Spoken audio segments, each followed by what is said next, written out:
Muy buenos días, Miami. Muy buenos días a todo el sur de la Florida. Bienvenidos a En Contacto en este viernes de hoy.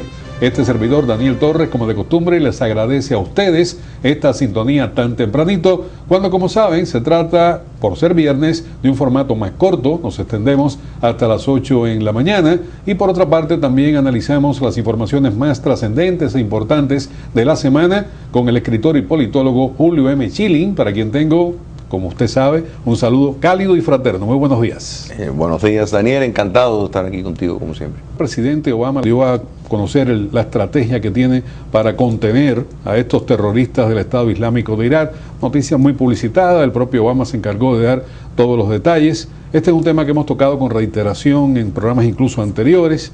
Y hoy no te voy a martirizar con este tema porque es un tema realmente tan complejo y peliagudo que algunas personas dicen que ni siquiera esta estrategia de Obama ahora con la coalición que se ha integrado va a tener un resultado demasiado feliz. Pero hablando de terrorismo, quería trasladar y saltar los océanos y referirnos a lo que está ocurriendo aquí en América Latina. Acaba de haber un estallido dinamitero importante que cobró 14 víctimas, 14 heridos en Santiago de Chile, que era un país donde no había terrorismo. Y la propia presidenta Michelle Bachelet acaba de reconocer que la acción como tal, a pesar de que se la achacan a grupos antisistema, había sido perpetrada por terroristas, que ya están siendo catalogados como terroristas. Y por otra parte, también esta semana se ha publicitado poco esta información de que la inteligencia de Colombia, el Estado Mayor del Ejército de Colombia, hizo un informe donde está asegurando que el 26% de la narcoguerrilla de la FARC se había perdido en capacidad de esa fuerza insurgente. O sea, había descendido su capacidad en casi un 26, un 30%, y el informe, bueno, lo tengo acá, el informe dice que fueron neutralizados. Cuando ellos hablan de neutralizados es de muertos, heridos y por ahí anda la cosa. 11.727 efectivos, entre ellos 57 cabecillas importantes de la narcoguerrilla de la FARC. Por eso me gustaría tocar el tema, porque están empantanadas las conversaciones en La Habana y se dice que no hay buena fe por parte de los narcoguerrilleros. ¿Por qué siguen entonces estas conversaciones de paz, mi querido amigo Schilling? Bueno, esa pregunta en cuanto a utilidad, yo creo que las FARC pues tienen razones obvias para querer seguirlo.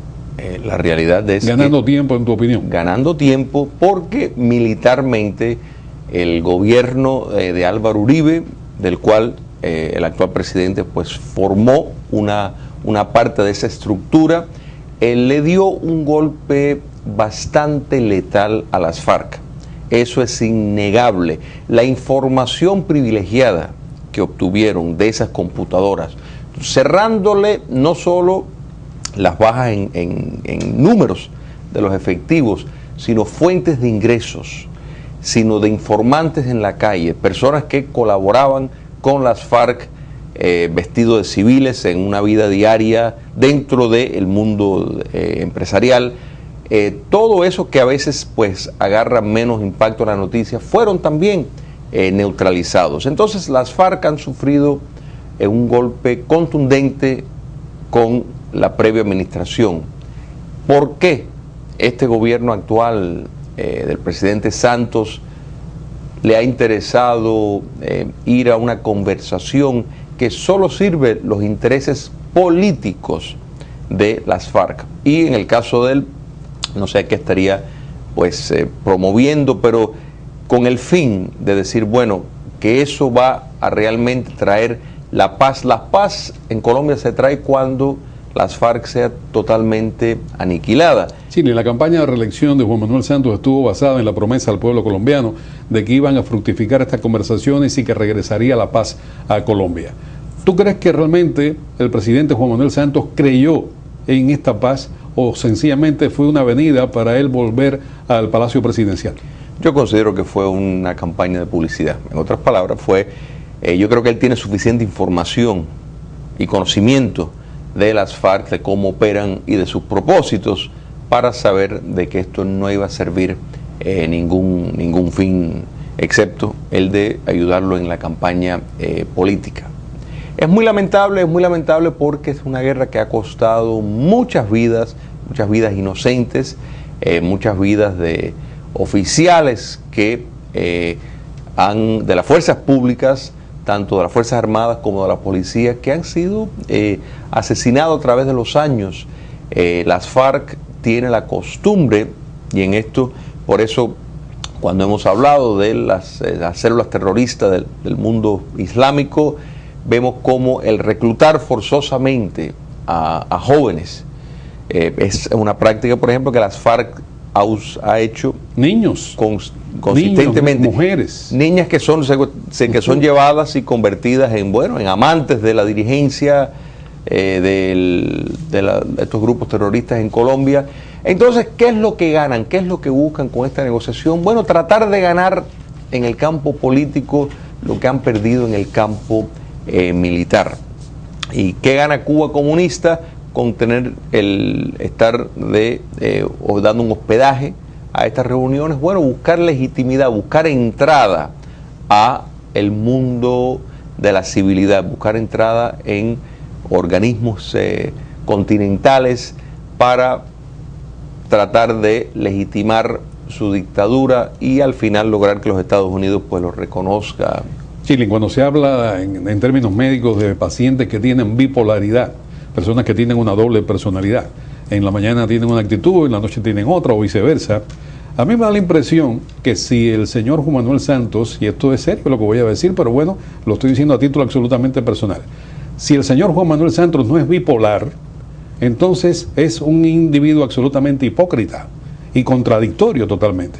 Acaba ahora de mandar de regreso a Venezuela 2 estudiantes venezolanos que hicieron alguna actividad política interna en Colombia, ya tenían asilo en Colombia, y los pone de paticas en Caracas, y ya están presos estos dos muchachos en este momento por el régimen de Nicolás Maduro. ¿Por qué se quiere congraciar al señor Juan Manuel Santos con el actual régimen venezolano que ha demostrado su ineptitud y su corrupción? Pero además violando incluso normas, en el caso violando totalmente normas que están establecidas para los refugiados políticos. Él tenía que haber buscado llevarlo a un tercer país, pero nunca llevarlo de donde ellos salieron huyendo, porque sabían que iban a ir a la cárcel. Entonces el señor Santos, si no creía en la paz en esta conversación, si en un momento determinado dijo que el señor Hugo Chávez era su mejor amigo, si ahora nuevamente está de matrimonio con el señor Maduro, yo realmente no creo en la honestidad del señor Juan Manuel Santos. Ese es mi punto de vista. Ojalá estuviera equivocado, porque es triste para la historia colombiana. Pero ahora habría que preguntarse por qué motivo, si el ejército de Colombia está dando este informe, por qué motivo Juan Manuel Santos no dice hasta aquí estas conversaciones que ya están estancadas por completo, porque lo que tú dijiste es totalmente cierto. Lo que están buscando es insertarse en la vida democrática y actuar como si fueran un partido político, y tendremos a un asesino en un momento determinado alcalde de una ciudad de Colombia. Correcto, correcto. Y yo preferiría no catalogarlo como bipolar porque sería excusarlo. Realmente yo creo que el presidente Santos... Es una ironía, porque... No, yo lo sé. Pero realmente es una vergüenza. La dictadura en Venezuela ha tenido una complicidad en matar colombianos por medio de las FARC enorme. Nada más que hay que ver el mapa para uno darse cuenta que sin la cooperación de la Venezuela chavista, las FARC pues tendrían uno de sus fuentes de suministros cortada. Pero si viven en Venezuela los principales cabecillas, se dice que Timochenko tiene residencia en Venezuela. Claro. Y eso lo conoce todo el mundo en Venezuela. Entonces es absurda realmente la posición que está asumiendo Juan Manuel Santos. Por ese motivo pienso que lo que hizo Uribe fue lo correcto, y lo que debería hacer ahora Juan Manuel Santos es plomo contra esa gente, y esta capacidad que han perdido de casi un 30%, llevársela al 100%.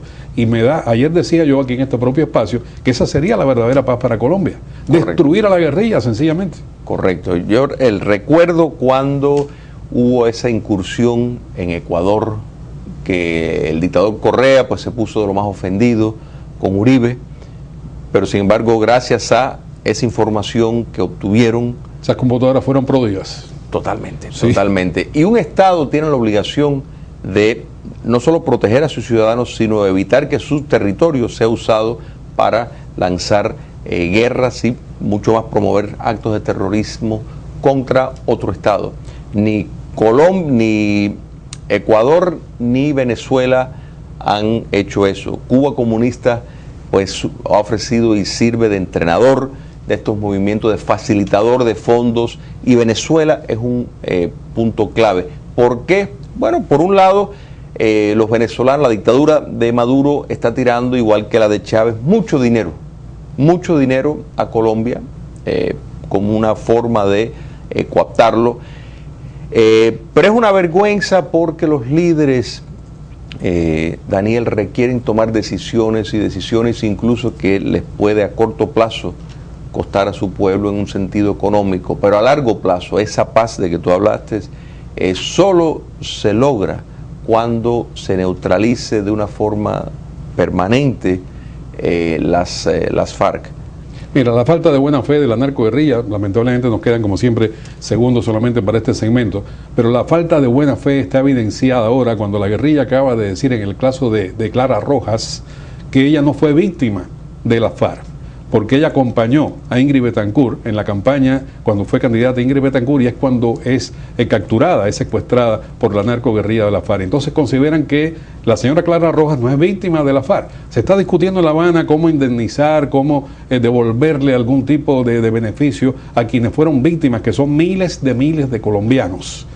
Y la FARC ni siquiera reconoce con arrepentimiento lo que ha hecho. Claro. Hay un periodista colombiano que está radicado en Europa, yo lo citaba en el día de ayer en este programa, se llama Eduardo Mackenzie, ha hecho no es un reportaje ni es una entrevista, sino es una especie de artículo con referencia a que él considera que no hay paz en estas conversaciones. Dice, la FARC son incapaces de llegar a la paz. Y lo plantea de la siguiente forma, Chile: sin arrepentimiento ningún acuerdo de paz es posible. Así Correcto. Comienza el artículo.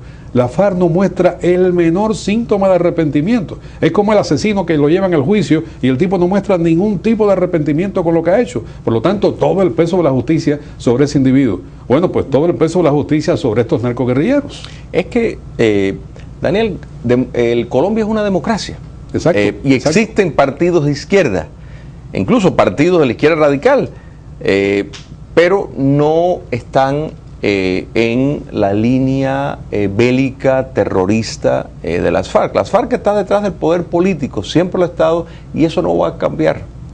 Bueno, Chile, te agradezco muchísimo, nos quedamos sin tiempo como de costumbre, te agradezco mucho tu participación acá y la invitación permanente para que el próximo viernes nos acompañes y enriquezca este programa.